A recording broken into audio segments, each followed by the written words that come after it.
Yo, what up everybody, it's Stewart, and today I am going to be talking about how to create a religion for your story. Earlier this week, I released my METAGORE Monday for the month on, it was about the gods of the 8 divides, which is the main religion in the kingdom of METAGORE that I created for my debut novel, The Battle for METAGORE. So if y'all haven't checked that out, I'll also link it down below. You can go check that out, kind of get to know the gods of that religion. But today I'm going to be kind of talking about how to go about creating your own religion, and some of the steps and things you can think about when you are working on creating it. Now, a lot of people, when they think of religion, they think it should answer 3 questions. How did the world come into existence? You know, the origin of everything, how we should act towards each other, you know, respect, love, peace, kindness, that kind of stuff, as well as what happens to us after we die. What kind of afterlife is there? But in actuality, you don't have to answer any of those questions, or your religion as a whole doesn't have to actually answer any of those questions. That's kind of the basis that most people believe for religions, but they don't have to. If you think of like Game of Thrones and the 7 gods, whatever, you know, the many-faced man, this and that, the mother, the father, the warrior, all of those, none of them answer how the world came to be. None of them answer really, you know, what happens to you after death. The many-faced man or the death, the stranger, that kind of indicates that death is more of a reward instead of a punishment in a way, but it doesn't really tell you what happens afterwards. And, you know, the part about how we treat each other, you know, there's a mother and a father figure in there, kind of, you know, nurturing, you know, your young and kind of watching over them, but it doesn't really preach, you know, peace and kindness or anything like that. So your religion doesn't have to answer any of those questions. Now, I have 5 questions that I think most religions should actually answer. The first one is your religion real? You know, are the gods in that religion actual gods? Whether it is an omnipresent type entity, like in Christianity, you know, God, we believe is real, but we never see him. Is it like that? Or is it like how the Greeks and Romans actually believe that their gods used to kind of walk the earth and mingle with humans and this and that? Or are they actually humans that just are praised as gods? You know, is your religion based off of real entities and deities in a sense? The second question is, how do people communicate with them? Do they actually try to communicate with them? Is it just like a presence that they, you know, just deem as a god or whatever, but they don't really interact or worship them in a way? Do they pray to them? Do they physically talk to them or communicate with them? Do they make sacrifices in a way of communication to them? You know, how does your worshipers of your religion actually kind of indicate that they are following them and stay in connection or communication with the deities of your religion? Another one, you don't have to really do this one, but I like to do it because I write fantasy and I like things being visual. So how are your gods depicted? My gods, I have one that's depicted as a dragon, one that's depicted as a hippocampus, a couple that's depicted as elemental type creatures known as lestrians, and, you know, there's others. So, you know, are your deities depicted as, you know, more humanoid depictions like the Roman gods and the Greek gods and stuff? Or are your gods depicted as more of animal spirits, like a lot of the Egyptians, you know, the humanoid hybrid, as well as just straight up animal, whatever, deities? Is it represented like that? Is it just represented by a spirit and it's not really a physical form of any kind? It's just the presence of it. You know, how are your gods depicted? The fourth question that I think you should answer is, what's the origin of this religion? Why did this religion get started? You know, what's the basis of it? I mean, everything has to have a backstory in a way. I mean, you don't have to put it in your book and you don't have to know every detail, but, you know, it should be ingrained into your characters what that is, and they should act upon that. And then the last one that I think is a good question for you to kind of ask yourself is, what makes your society value certain things and therefore certain gods over others? You know, especially if you don't have just a single entity. If it is a pantheon of gods, you know, multiple gods, you know, what makes society worship one god more than another, even within the same religion? Because I mean, that is something that actually happens a lot. A lot of people, when they try to create religions with multiple deities, they want to try to make everything kind of worshipped evenly, which isn't the case. Most people, you know, depending where you are from and how, you know, you're raised, will worship different deities within the same religion. For example, it could be based off of geography and what environment you actually live in. If you live more closer to a river or, you know, the ocean or something, you might worship more of the god of the water because you're more interacting with that. That's more of your daily life. And then if you lived in the forest, your god would be more of an earth type deity of some sort or whatever. If you are more in a you know, militaristic political environment, you might worship a god of, you know, war or strength or something like that, versus someone who is from a small village that's very peaceful and noble. Their god would not be that. Their god would be more of honor and peace and such like that. Now I have 9 different topics I really want to discuss with y'all to really dive deep into creating a religion and getting to know your religion more, besides just those questions that I had just asked. The first one is the variation of the beliefs within your religion. Like I was just saying, some people will worship one deity over another one, even though it's still part of the same religion. There are other variations and, you know, discrepancies that are, you know, partaken within the same religion.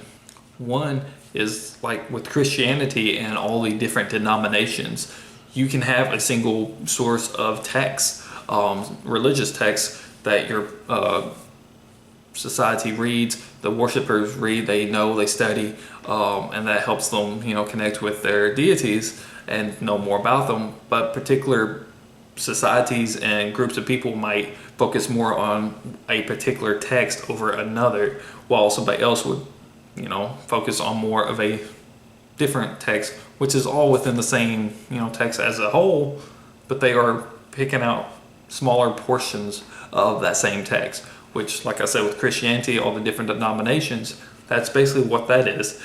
This group of denomination or whatever believes more, you know, the Bible says this is how it should be. This denomination, you know, sees something else, and that's what they kind of focus on, and that's their main draw. It's still the same religion, it's just different input and outlook on the same situation because they focus more on different things, which could again be based off of the environment, based off of where they are in the culture spectrum, you know, higher class people versus lower class, people by the water versus people, you know, midland, you know, forest, whatever. It's just, you know, how their economy and socialism is within the world.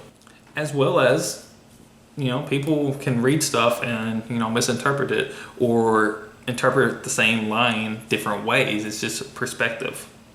But also with the variation of the religion, it is important to note that there will be not as much of a variation if it is a smaller community, because with less people, with less followers, there's less likely of a chance there to be differences in opinion. So if it's a religion that's based on a small island, it's more likely that everybody's going to believe the same way, as in if it was a religion based that takes place over like multiple continents. That way, or in that scenario, you would have a lot more discrepancies and different views and opinions of the matter, as well as if the follower count is very small. So again, there's not that many people, there's not that many, you know, chances for there to be a difference of opinion.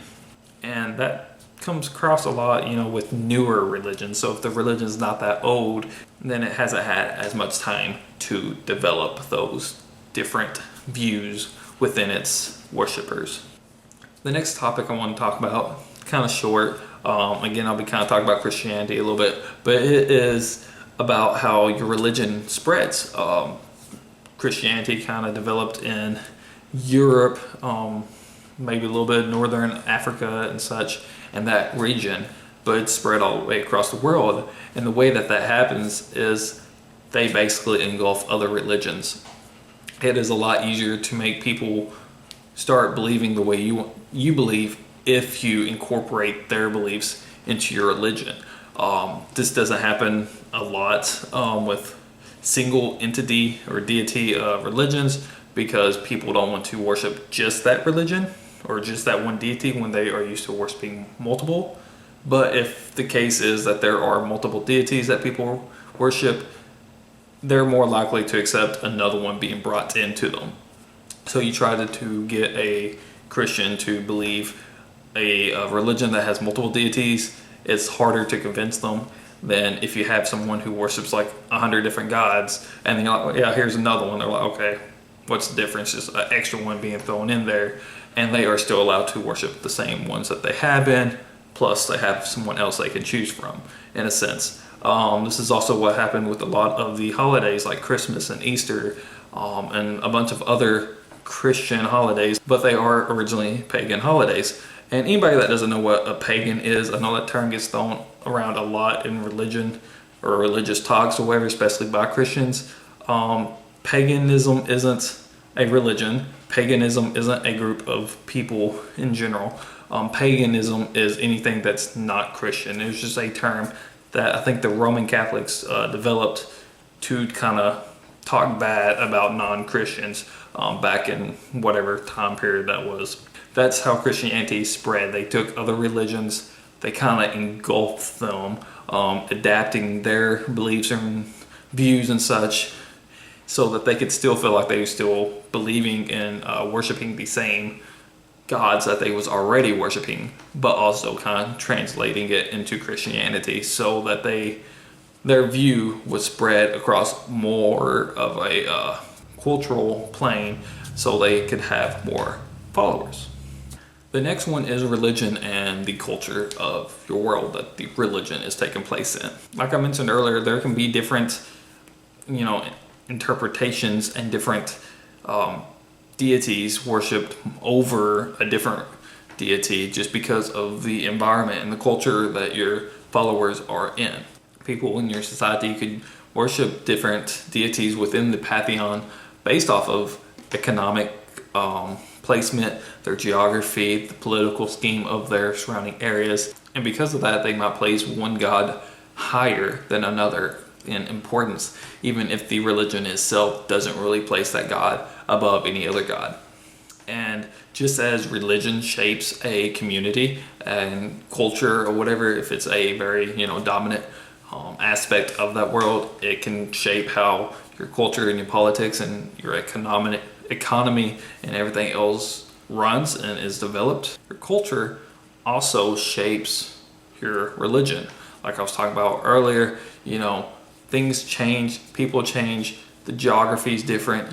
If this culture, becomes more involved in wars and stuff, they might start worshiping the god of war more than they would something else. And then once war is over and they are in like a time of peace and this and that, then their culture isn't needing that god anymore. And then they might start worshiping another god. So these different needs are, changing, and therefore the gods that they would worship change. So therefore the religion as a whole is shaped based off of the needs of the culture. And with culture, also your religion and your politics can go hand in hand, or they can go, butt heads, in a sense. Like the Romans and the Catholic Church, they kind of molded together.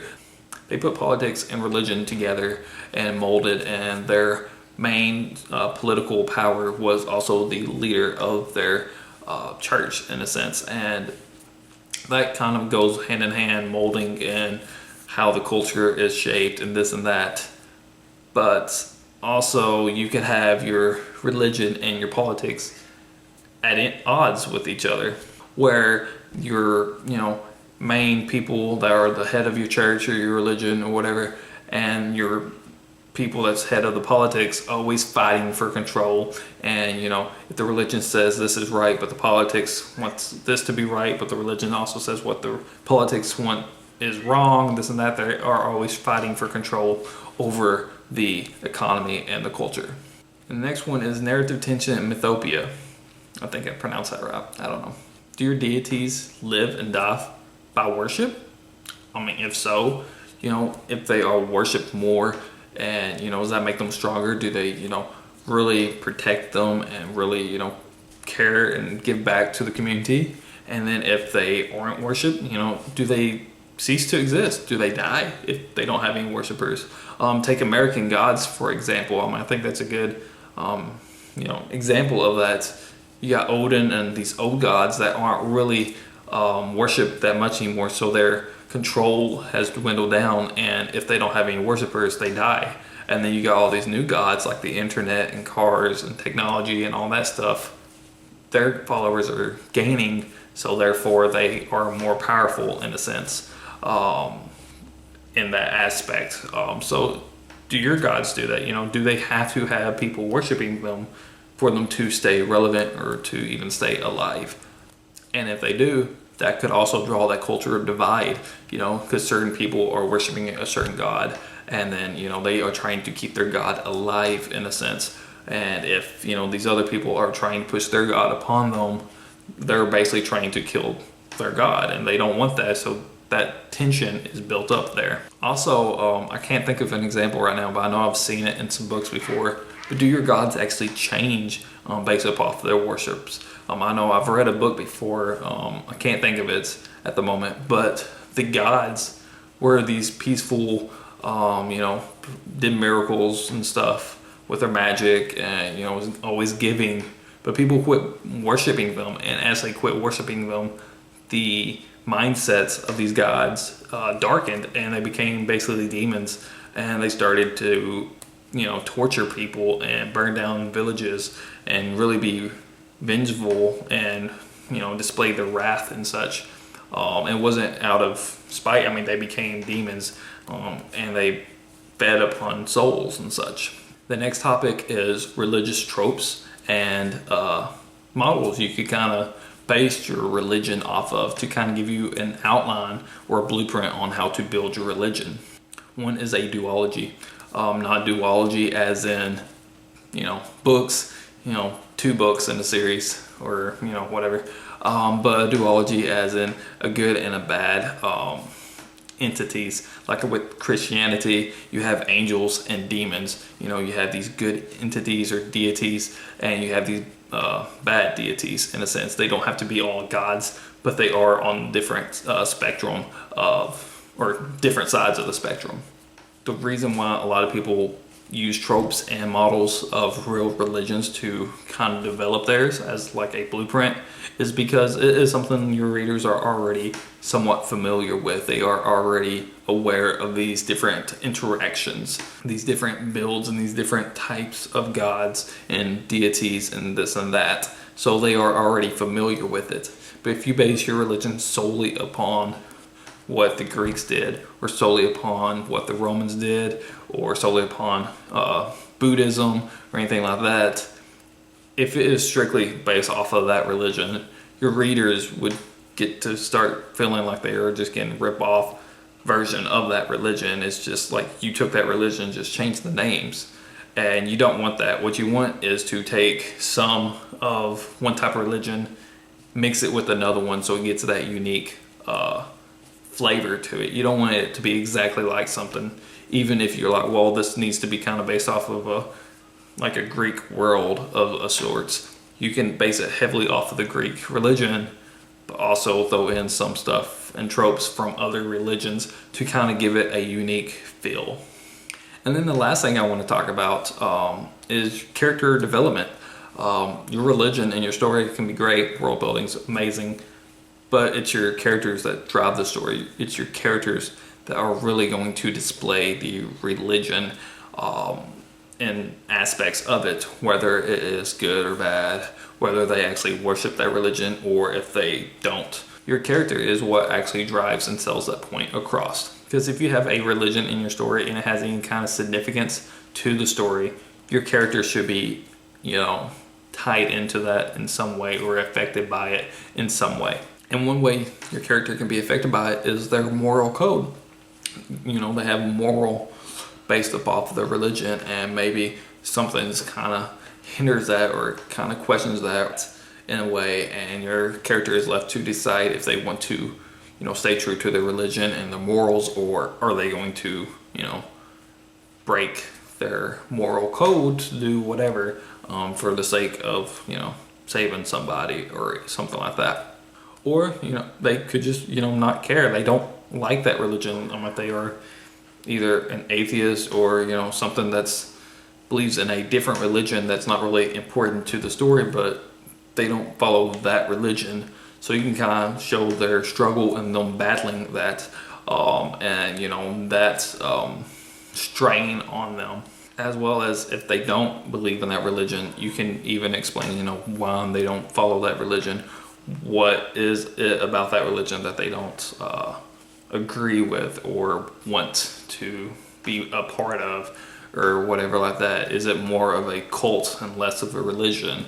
Do they feel like that religion is, you know, goes against the moral code of, you know, how they was raised, or, you know, whatever. Those are my main points that I try to focus on when I'm creating a religion, and I think would help a lot of people with building a religion, besides just those basic 3 questions that most people automatically assume. I think the other questions that I had, as well as all those main points that I just went over, are more what gets you more in depth into that religion. So hope that helps. Let me know if y'all have created a religion and if this helped any or whatever. And again, if y'all missed my METAGORE Monday earlier this week, the link's down below. You can go click it and learn more about the deities of my religion, the gods of the 8 divides, which is the main religion over METAGORE. And you'll kind of develop or see some of those aspects that I mentioned in this video, as in, or in that video.